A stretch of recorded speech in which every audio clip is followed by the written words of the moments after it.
L'aquarelle est une technique parfaite pour peindre les paysages parce qu'on obtient des couleurs transparentes sur lesquelles on peut retravailler ensuite. Regarde le reflet des montagnes dans le lac. C'est super, non? Je vais te montrer comment peindre des aquarelles, mais sans aquarelle. Tu vas voir comment tu peux obtenir le même effet en te servant simplement de feutre et d'eau. Regarde, maintenant, j'applique un peu d'eau avec un pinceau. Comme ceci. Tu vois, c'est très facile. Avec de simples lignes, tu peux créer par exemple un paysage avec un bateau sur la rivière et une ville à l'arrière-plan. Observe bien. Fais un dessin simplement avec des lignes. Tu le compléteras plus tard en ajoutant de l'eau. Dessine la rivière avec une ville derrière. Pour les immeubles, utilise des formes simples comme des rectangles ou des carrés. Regarde, ça rend bien, non? Trace quelques lignes brunes sur la côte, pas trop, comme cela, voilà. Et ajoute des lignes jaunes en dessous. Tu verras plus tard l'effet magnifique que tu obtiens avec ces couleurs.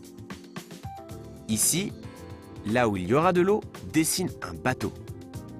Fais quelques détails comme des planches en bois par exemple.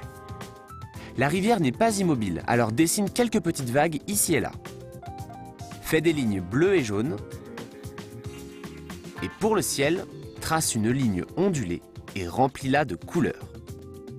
Ce sont les nuages. Ajoute aussi quelques touches de jaune. C'est parfait. Hey, c'est très joli, mais on aperçoit encore un peu trop les lignes, tu ne trouves pas? Apprête-toi à avoir un changement total grâce au pouvoir de l'eau. Prends un pinceau propre et trempe-le dans l'eau. Commence par les immeubles. Peins en descendant, puis en zigzag pour obtenir l'effet du reflet dans l'eau. Les grands immeubles auront des reflets plus longs. Ensuite, prends un pinceau plus fin pour mieux contrôler les détails quand tu travailles sur le bateau. Avec ton pinceau mouillé, mélange le noir et le brun jusqu'à ce qu'ils se confondent. C'est super, non? Pour la rivière, mélange aussi les couleurs comme cela. Cela donne l'impression que l'eau bouge. Utilise un pinceau plus épais et beaucoup d'eau pour le ciel. Comme cela. Passe ton pinceau sur les lignes et recouvre entièrement le ciel. Une fois que c'est sec, utilise un feutre indélébile pour souligner quelques détails. Comme cela. Waouh, quel artiste! Quelle différence! Ton dessin a maintenant un tout nouveau style. Et regarde, ces bambous n'ont rien de très particulier. Mais quelle transformation quand on peint les lignes avec de l'eau. Et il s'est passé la même chose dans cette ville.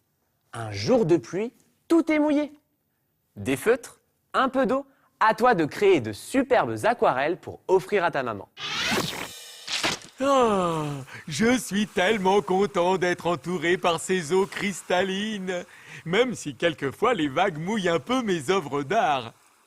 On dirait que l'océan a été inspiré et qu'il a essayé de m'aider en faisant de la peinture à l'eau. Je trouve ça plutôt réussi comme travail en commun. Qu'est-ce que vous en pensez ?